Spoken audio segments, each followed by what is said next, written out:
Hello, friends. This is Anthony from Force Ghost Conversations. Are you looking to get into the podcast game yourself? Well, if you haven't heard about Anchor by Spotify, let me tell you, it's the easiest way to make a podcast with everything you need all in one place. Let me explain. Anchor has some tools that allow you to record and edit your podcast right from your phone or computer. Then, when hosting on Anchor, you can even distribute your podcast on listening platforms such as Spotify, Apple Podcasts, and many, many more places. It's everything you need to make a podcast all in one place. And get this, everyone, best of all, Anchor is totally free. Just download the Anchor app or go to anchor.fm to get started today.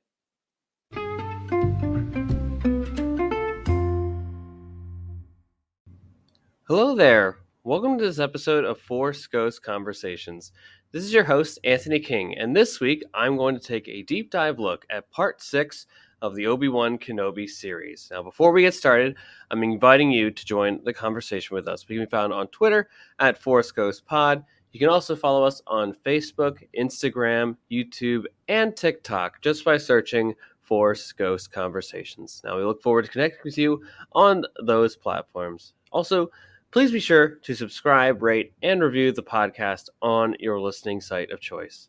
And without further ado, it is time to gather around the campfire for some Force Ghost Conversations.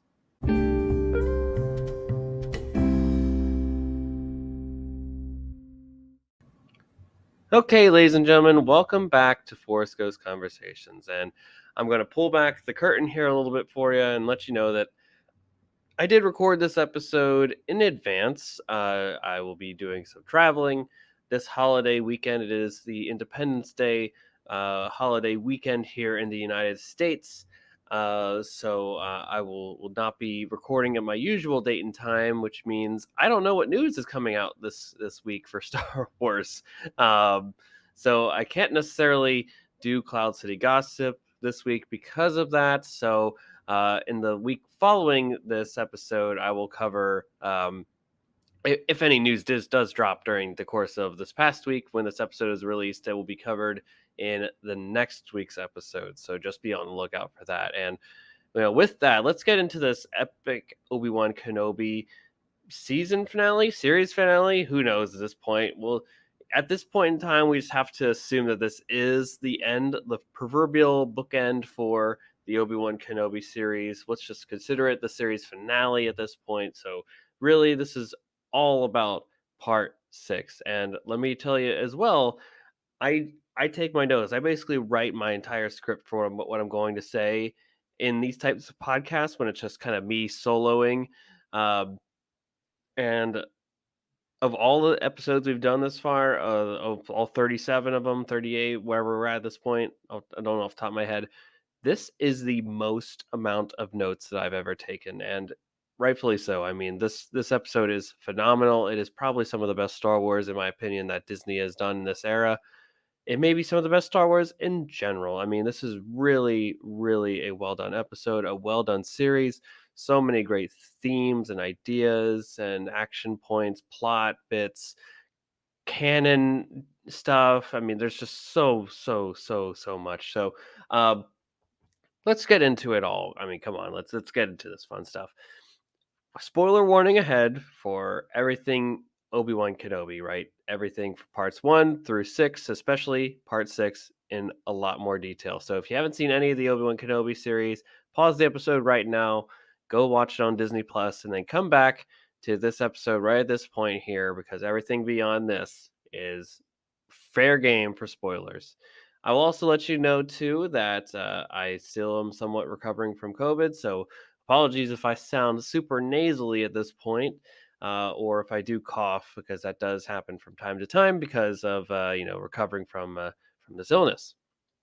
But let's get to our main topic for the day, the deep dive look at part 6 of the epic Obi-Wan Kenobi series. Now, as we start, let's set the stage here. The situation obviously is not good for our friends. The hyperdrive is down. They're being hunted down by Darth Vader and his Star Destroyer. Time is running out for this band of heroes. On the other side, Reva is seemingly still alive and then is on her way to Tatooine on a search for Luke. Things are obviously pretty bleak at the moment. Now, the episode does start with Reva on Tatooine.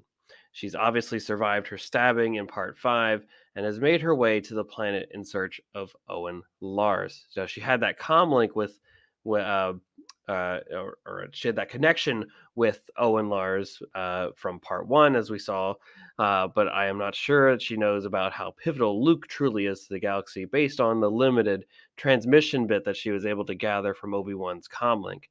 Now, I wonder what her end goal is in hunting down Owen and Luke. Perhaps it is revenge for Kenobi for kind of ruining the ultimate plan that she had set. I'm not sure entirely, but this is in line with like dark side philosophy to place the blame entirely on one individual when something does not go right. Vader is a prime example of that as well in this series, and then Maul too when you look at his overall arc across Star Wars canon. This episode then switches to our band of heroes escaping from Vader's ship. Now, the music is really a cool Easter egg here. The music is the same from a beat from The Empire Strikes Back when Rogue 2, none other than Zev Seneska, finds Luke and Han on Hoth at the beginning of the film. The guy that goes, "I found them. I repeat, I found them." God, trust me, in my geek circles as growing up, we love that line. We love Rogue 2, Zed Seneska, great character. The transport ship that our heroes are on is obviously again not in a great situation. Roken, being the great leader that he is, does not incite in panic by telling the folks on board that he doesn't really tell them how dire the situation really is. He gives them a bit of hope by sharing what plan he does have for them if all things go according to plan, right? There are a lot of things that are broken down, like the motivator and stuff, the hyperdrive, right? They got to get some things going here, and they're still being hunted down by a very sinister Star Destroyer. Obi-Wan obviously is attuned with the Force now again. He can see and sense the reality of the situation, though. He does confront Roken, and he basically says, "We're not going to make it. The ship would need more time for repairs than what they possess."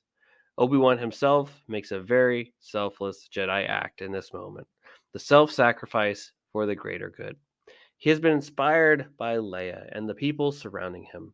Now, the danger that everyone puts themselves in through by helping Jedi and other Force users through the path was a true act of courage on their part, and now Obi-Wan can repay the favor for them here and allow them to escape and then hopefully continue their work.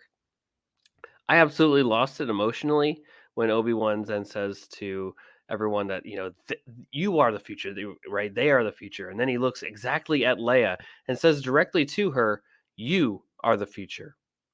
Everyone knows that this self-sacrifice is the only way for the greater survival of the group, but it is hard to lose someone though, as they have come to embrace each other as this great band of heroes, and Kenobi as well for being a part of this shared experience together. Leia is the future, though. We all know this. We know what happens in Star Wars. We're Star Wars fans. Come on, we know what happens in the original trilogy. Kenobi now understands that she is just as much the new hope for the galaxy that Luke is. What a character journey, frankly, from the beginning, where he was hesitant to even leave Tatooine to help her in the first place. She has made a real impression on him, and it shows here. Now, back on Tatooine, Owen is informed that the Inquisitor may be coming and then immediately takes the necessary precautions to protect the Lars homestead. We finally get to see Bonnie PC, I assume that's correct, Bonnie PC, reprise her role as Aunt Beru from Episode 2, Attack of the Clones, and even a little bit in Episode 3, Revenge of the Sith.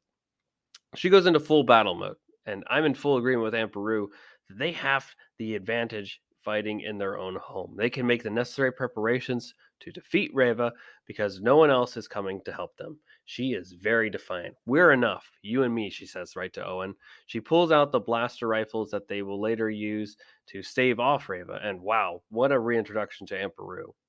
I will certainly never look at either her or Uncle Owen again the same in A New Hope.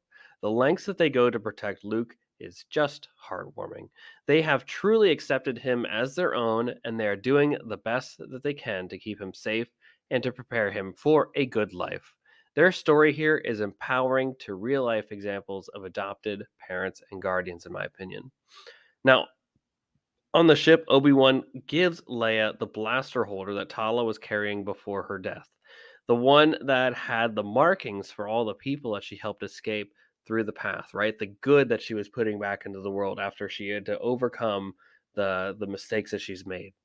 I know people have already made connections to the cover art for the Princess Leia Age of the Rebellion comic book that came out a few years ago.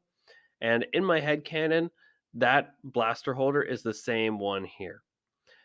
Obi-Wan and Leia have a full circle moment as she realizes what he must do and why he must do it, even though she's still somewhat reluctant to admit it, in my opinion. They share a great hug amongst each other, which is heartwarming as Obi-Wan says that essentially she won't be 10 years old forever. And by that, he recognizes that she is a new hope for the galaxy. She will be a leader. She too possesses those great qualities from both her mother and father, as well as the principles instilled within her from Bail and Brea, which create the wonderful person that is Leia Organa. Now, before being sent out in the escape pod, Obi-Wan reaches out to Qui-Gon once again. I have to face him, Master. Whether he dies or I do, this ends today. There's no response from Qui-Gon just yet, though. And the question is Obi-Wan really willing to kill Anakin or Darth Vader, right? Anakin/Vader. Time will tell. We'll have to see what happens later on in this episode. In a final conversation, Roken recognizes that Obi-Wan does want to face Vader again. He can see it in the look on Obi-Wan's face. It's about you and him, he says. Obi-Wan tells Roken not to stop being a leader. People follow him, and he says, I'm just getting started. And I sure hope so. I want more Roken content, please. Here's hoping that he joins the rebellion in some way, shape, or form. And then, true to form, Vader forces the entire ship to follow after the escape pod with Kenobi on it, despite the plea to take out the insurgents and focus on them instead from the Grand Inquisitor. He says, we cannot prioritize one lone Jedi. And then Vader says, he's not just any Jedi. Vader's personal feelings may have gotten in the way again. And I frankly love the look that the Grand Inquisitor gives too here. He's not going to push back on Vader's wishes that that would be to his own detriment. Self-preservation is very key here. But you can tell he is a little tired of his Kenobi obsession. I mean, it did almost get him killed earlier, right? Remember in part 2? But similar to the lesson that Vader and Anakin basically didn't learn in the episode 2 flashback scene, his need for victory blinds him to the larger picture ahead. Vader decides that he will face Kenobi alone, and maybe that wasn't the smartest call, but the hubris of the dark side and all that power and whatnot that is hyped up to be surrounds him. Besting his former master is a trial that he himself must handle, right? I think he sees it as a way to fully close off any connection to the past that uh, could potentially bring back Anakin Skywalker. So Kenobi lands on this unknown planet then and waits for Vader to arrive. Meanwhile, Reva makes her way to the Lars homestead once the twin sons of Tatooine go down. And then, most of the middle part of this episode here is just basically nonstop action between both the Reva battle on Tatooine and, of course, the Anakin, the Vader, I should say, the Vader Obi-Wan climactic duel. Now, I would love to know this planet where Kenobi and Vader duel because it is gorgeous. I'm not sure what this planet is called yet, so I'll be on the lookout for that, and I can't wait to share that all with you when we discover that. Vader asks, have you come to destroy me, Obi-Wan? And then, defiantly back, I will do what I must, Obi-Wan says, as he goes back into this famous Episode 3 pose when he fights General Grievous. And that's a great callback, the line, again, too, to the battle that they did earlier in Episode 3 as well. Then you will die, Vader clamps back, which is the exact same line that he will say to Ahsoka in the Rebels Season 2 finale. All this dialogue and build up to this highly anticipated lightsaber duel is excellent in my opinion. Now, in terms of the fight itself, the emotion and staccato cadence of their lightsaber fight is truly incredible. Vader and Kenobi are both in their prime fighting here, as I would say. It is incredible to see a younger Vader who is attuned with the Force and how to maneuver that mechanical body of his fight. I love it. Also, I'm so proud of and applaud Uncle Owen and Aunt Beru for their staunch and brave defense of their home and Luke from Reva. Back on the unknown planet, Vader says that Obi-Wan will always lose because he has weakness. Vader thinks that the dark side is what gives him strength and power. He has a moment of hubris and victory as he overlooks Obi-Wan when he pushes him into a hole in the ground, seemingly with the high ground, and I'm a little bit glad that he did not make some quip about it. And then he covers Obi-Wan with a series of rocks, thinking that he has buried him under his old master and theoretically the past behind. I'm frankly surprised Kenobi survives an onslaught though, because that was a lot of rocks that was pushed down on him. Back on Tatooine, Luke escapes into the sands of Tatooine as Reva makes her way through the homestead and eventually gets past both Owen and Beru, despite their very valiant defense, I will say, against a Force user. Great job. But his escape does allow him the time to survive. Under the rubble, I really love how Obi-Wan is haunted by the sounds of his past failure in Anakin, or at least what he believes to be his past failure in Anakin. However, he goes to his happy place. What does he think about? He thinks about the children, Luke and Leia. Their strength helps him to overcome the rocks, find his way out, create a new path, and to face Vader again. I really love how Leia makes up about 80% of what Kenobi sees when he's going into his happy place here. She has clearly made a true imprint on him and has changed him for the better, helping him to see the light and the good in people again. Obi-Wan then crushes Vader with his own onslaught of thrown rocks. Vader took quite a beating here, too, if you ask me. Like, these guys are pummeling each other in this fight sequence. That certainly was very painful in every way. I could only imagine, especially with how clunky Vader is. But Obi-Wan eventually does get the upper hand and gets a good hit on Vader's breathing apparatus, his back, and then he takes off a chunk of that helmet, exposing Anakin's face in a really, really well done scene that comes up here. This situation is frankly why you bring back Hayden Christensen and have him in the suit, folks. Obi-Wan looks upon the face of his friend again. Anakin, he says. He is taken back to seeing his friend and Padawan once more. Someone who was his close brother for so long, and the face that has haunted his dreams literally for the last 10 years. He is considered his greatest failure. It is staring right back at him. And similar to season 2 finale of Star Wars Rebels, you can hear Anakin's voice as the voice distortion has malfunctioned. And I'm so glad to hear that Hayden Christensen has seemingly watched that series 2 finale like 5 times or so in order to prepare for this exact moment, and it really pays off. Anakin is gone, he says. I am what remains. Obi-Wan just about loses it on his end upon seeing his friend.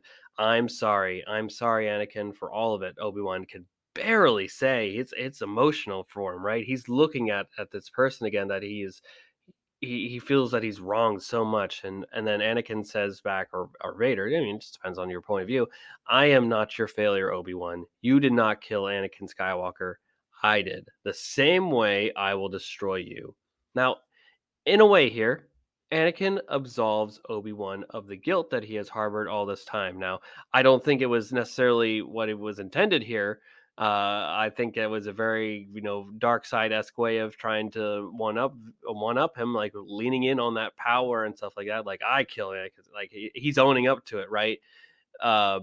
Whereas for Kenobi, this provides him with the emotional healing that he really needed in order to become truly whole again, thus completing his character arc. This instance also really helps to support my own personal headcanon. To me, Anakin and Vader are two separate people. The good person who is Anakin Skywalker dies, in my opinion, that night of Order 66. He then returns when Luke asks for help in Return of the Jedi and makes the selfless act to save him.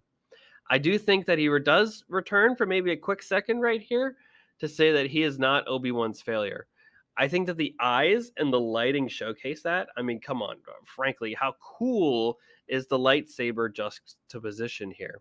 Illuminating their faces from blue to red as Vader's monologue gets more chilling in stating how he killed Anakin Skywalker, etc.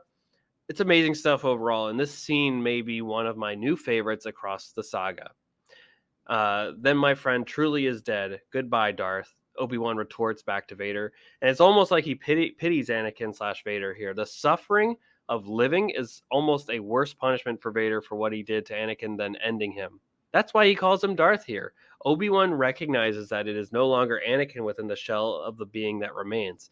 He is consoled here, understanding more better, or better, I should just say, that Anakin ultimately made the choices that set him upon this path, and that Vader, that has overtaken him, is not ready yet to turn back to the light. That is something that we all, as you know, Anakin, Vader, and then personally in our own lives, that is something that we all must choose on our own accord. And then Vader or Anakin, whatever you want to call, as was not ready to do so yet. I think that Kenobi is able to put a close to this chapter on his life now because of this interaction. It also makes sense now as to why Obi-Wan teases Vader in A New Hope by calling him Darth. Kenobi has risen above the mistakes of his past and is at peace with it now. Something that's really interesting too that I've seen circulating a lot on the internet is, especially for he's able to take off a chunk of the helmet that suffocates Anakin Skywalker.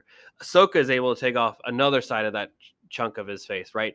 But the only person who's able to get the full helmet and reveal Anakin Skywalker again is Luke Skywalker, ladies and gentlemen, which is the real amazing aspect of Return of the Jedi, is that even despite all the things that have happened, he still believes that there is good in him, and he fights for it, and his self-sacrifice and all that stuff is able to bring Anakin back into the light.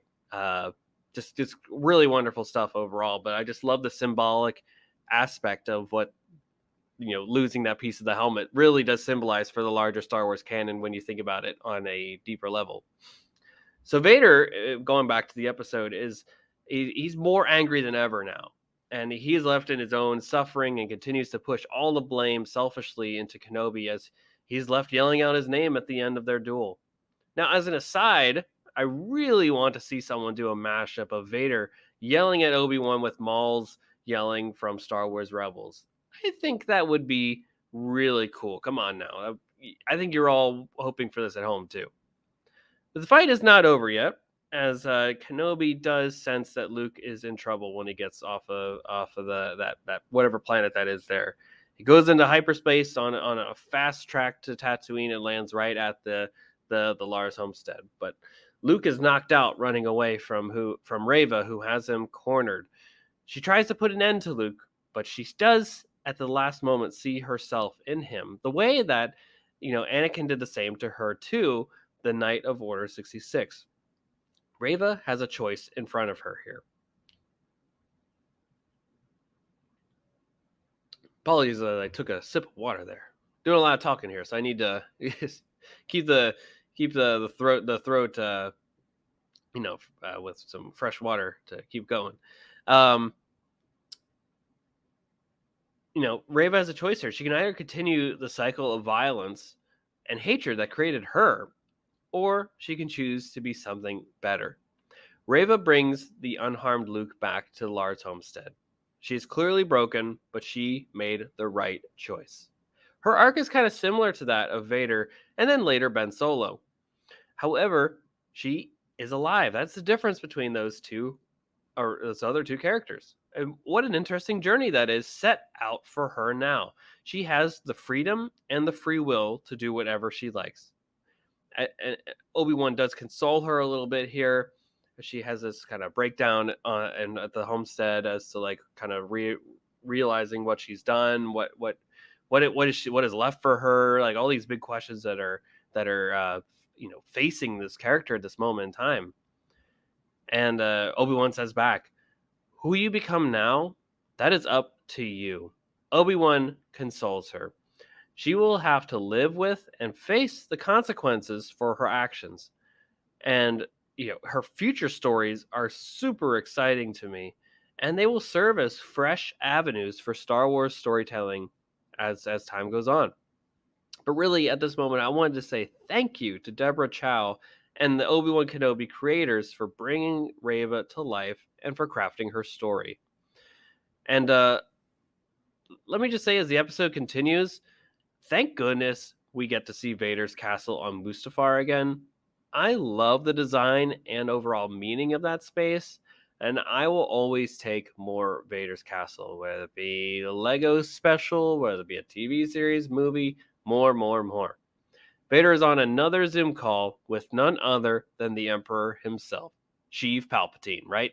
He's back, ladies and gentlemen. Somehow, Palpatine has returned. Vader is obviously mad in the aftermath of his duel with Kenobi. He sent numerous probe droids in search of him, and Vader shares that he will destroy everything in their path until he is found. Like I keep saying, Kenobi is obviously the bane of his existence, and it's causing some strife between him and the Emperor here. Ian McDiarmid being back as the Emperor is excellent. The makeup and prosthetic work that the team did is excellent, and it looks so close to his appearance for Return of the Jedi. And then he says, "I wonder if your thoughts are clear on this, Lord Vader. Perhaps your feelings for your old master have left you weakened. If your past cannot be overcome, dot, dot, dot." And then Vader says back, "Kenobi means nothing. I serve only you, my master." The Emperor is kind of clearly fearful here, in my opinion, as to the passions and sway of Anakin Skywalker.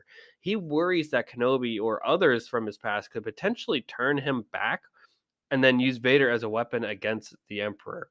He's basically like, you serve me, right? Forget Kenobi, move on. There are other things to do for the Empire. Just like the others who have power, the Emperor is attuned to keeping it. And for now, Vader is in his plans to keep the grip of control over the galaxy. And then once he kind of like repledges himself, so he's like, "Sorry, Master, I did get distracted there. I serve only you." As soon as that Zoom call ends, basically, the Imperial March sets off. And what an excellent usage of the theme, since this instance is really the first time it is introduced in the series. And I'm glad that they used it as a story beat. Vader is no longer focused on Kenobi, and he is more of an agent for the Emperor now than ever. He will lead the Imperial war machine and will continue hunting down remaining Jedi without a specific focus entirely on Kenobi. And now, to me, this knowledge makes their engagement on the Death Star in A New Hope much more impactful. Now, we cut over to Alderaan again and get to see a little bit more of Leia before the episode concludes. Through this experience, Leia has obviously learned her own lesson. There are so many different ways to lead and to be a leader. She has firsthand seen the actions of both Tala and Roken, among many others, and learns that she will have a role to play in the coming fights in both the Senate and the larger rebellion and resistance even later on. Obi-Wan comes back to Alderaan to see her again and fulfills his promise to see her. He brought Lola back too, who was stowed away on his ship. Don't want to separate a person from their droid. And this final interaction with them is so great. Obi-Wan probably has his first laugh in frankly over 10 years. He also gets to tell Leia about her parents and the qualities that she inherits from each of them, which is really, really heartwarming. He says, "You are wise, discerning, kind-hearted. These are qualities that came from your mother. But you're also passionate and fearless, forthright, and these are the gifts from your father. Both were exceptional people who bore an exceptional daughter." And obviously, it's great that the Princess Leia theme is playing in the background. It's such an amazing touch. And, you know, it's so great that he's able to have this peace and calm with the past to be able to talk about it once again when he was so reluctant to do so earlier on, when he wasn't at peace with it and to make amends with it. And now he's able to talk both about Padme in a kind light. He's able to talk about Anakin in a very, very kind light. Uh, uh, Clearly, the journey that they both have been on has been so transformative for both of them. Obi-Wan himself is now whole again, and Leia understands that she herself can be a leader in some way, shape, or form. The Force theme is so cool to hear too, mixed with the Obi-Wan Kenobi theme that was crafted for the series by none other than the Maestro himself, John Williams. Now, from this instance, I do believe that from my understanding of the situation of Obi-Wan's feelings towards Anakin, that they are solidified, right? I believe that he is at peace with what happened to Anakin and Obi-Wan's role in that. He understands that Anakin is gone and that Vader it is Vader who's the one that ended his friend. The pitiful monster that remains in hatred is Vader and not Anakin. That's why he is smiling to me when he sees his pal Anakin return again as a Force ghost at the end of Return of the Jedi.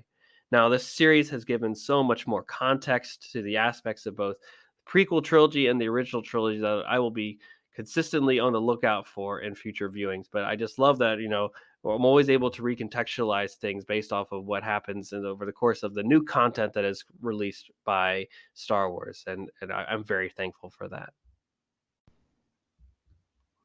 And then, so then back on Tatooine, Obi-Wan then packs up his things, seemingly in search for a new home. He also has a new look, and he's on a new adventure, so to speak. And I've also seen that look is also reminiscent of a Marvel comic series, I believe.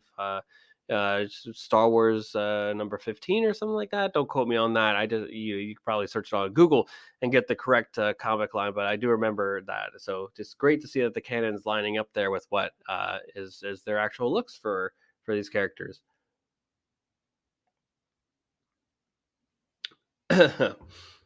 So Obi-Wan is obviously, I think he's going off on a new adventure here.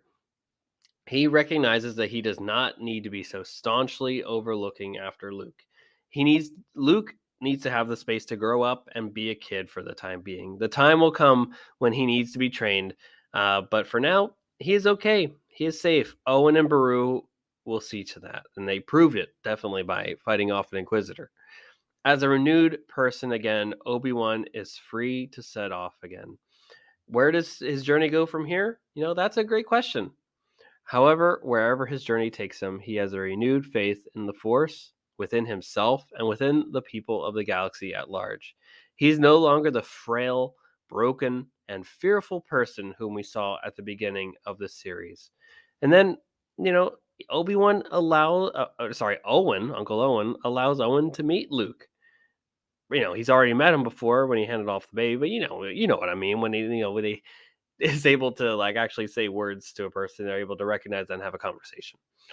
He gives him the toy that we see in episode 4 too, and he says the great line, the introduction, "Hello there." It was amazing, everybody. I freaked out on my first watch and still do even on subsequent watches. Oh boy, and I think that we were getting a great episode here. I mean, I would have been fine with everything else leading up to this point and just seeing Obi-Wan walk off into the sunset. But before he walks off there on his Eopie, we see the Qui-Gon Force Ghost come to light. Now, I know they were teasing it throughout the entire series, right? You had a feeling that something was going to happen. Maybe we were just going to hear a voice or something that bad. No, we got full-on Qui-Gon Jinn Force Ghost.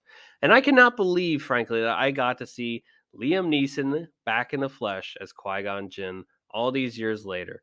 I love The Phantom Menace, and personally, the wisdom of Qui-Gon is something that I think about often.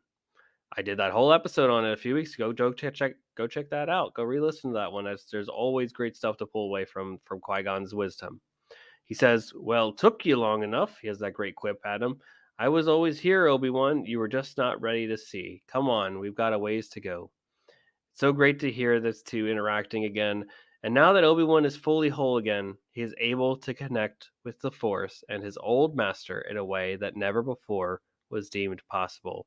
Now, Obi-Wan himself is on a new journey again here, that his training can begin to become a Force ghost and achieve the ultimate immortality. Now, maybe because of this canon reveal, maybe I need to do an update on our logo to add Qui-Gon to the mix. I don't know. That's a good question to ponder for maybe another day. We'll see about that. And then finally, Obi-Wan rides off into the sunset as we close the book, that's not the book of Obi-Wan Kenobi, but we put an end to this series, and just amazing stuff, everyone. What a fantastic episode. What a great way to showcase this fantastic character who has been so pivotal to the story of Star Wars and the Skywalker saga, and to give him this really great character arc that really takes the character from where we left off in episode 3 to really the beginning of episode 4. This is a great way to show that continuation of the story, and it is both a sequel to Revenge of the Sith in many ways, and both a prequel to episode 4 in so many ways as well. So this has really solidified its importance and place in Star Wars canon, and its importance in the overall saga for future rewatches. And we're going to continue breaking down and talking about Obi-Wan Kenobi on Force Ghost Conversations here. We're not done with this by any stretch of the imagination. I'm going to be back with another episode probably next week here, discussing some final thoughts and overall themes for the series as we get going here, because I got notes here for days on this topic. And there's just so much to talk about and discuss and just really analyze and soak it all up, because this has been truly wonderful Star Wars storytelling that I'm so proud that we get to have in our lexicon, and to just embrace and continue to talk about moving forward. There's been so many great discussions online about Obi-Wan Kenobi as a series, as a character, Vader of it all. It's wonderful stuff. Wonderful. There's been great conversations, and I hope you choose to engage with the positive ones here, the ones that are constructive and positive and whatnot. But with that, everyone, that is all that I had for this week's episode. We've talked all that I can about part 6 of the epic Obi-Wan Kenobi series. What do you think about this episode? What do you think about the series at large? Are you hoping for a season 2? What could that possibly be? Are you hoping for spin-offs of other characters, whether it be Reva, Roken, you name it? What are you thinking about? Tell me more. I would love to hear about it and connect with you all. So we're available on all the social media channels: Twitter, Facebook, Instagram, TikTok, YouTube. We're available on them, so be sure to check us out and interact with us on there, because we'd love to connect with you all and to grow the seats around the campfire. So tell your friends about Force Ghost Conversations. Go check out our other episodes about Obi-Wan Kenobi and everything else that we've done. We've got Book of Boba Fett. We've got some other stuff leading up to Obi-Wan Kenobi, Star Wars Celebration, of course. So if you're new to Force Ghost Conversations, welcome. I hope you will continue to stay along for the journey as we continue to break down the other things that are coming out across the Star Wars galaxy in the coming months, right? Andor is just around the corner. Bad Batch is coming out pretty soon. So there's a lot of great stuff down in the pipeline yet to come. So there's always something new to talk about in the Star Wars galaxy, and we're here each and every week to continue the conversation. So with that, everybody, I hope that you have enjoyed this episode. I hope that you have a wonderful week. And we'll be back next week with a brand new episode. Until then, may the Force be with you.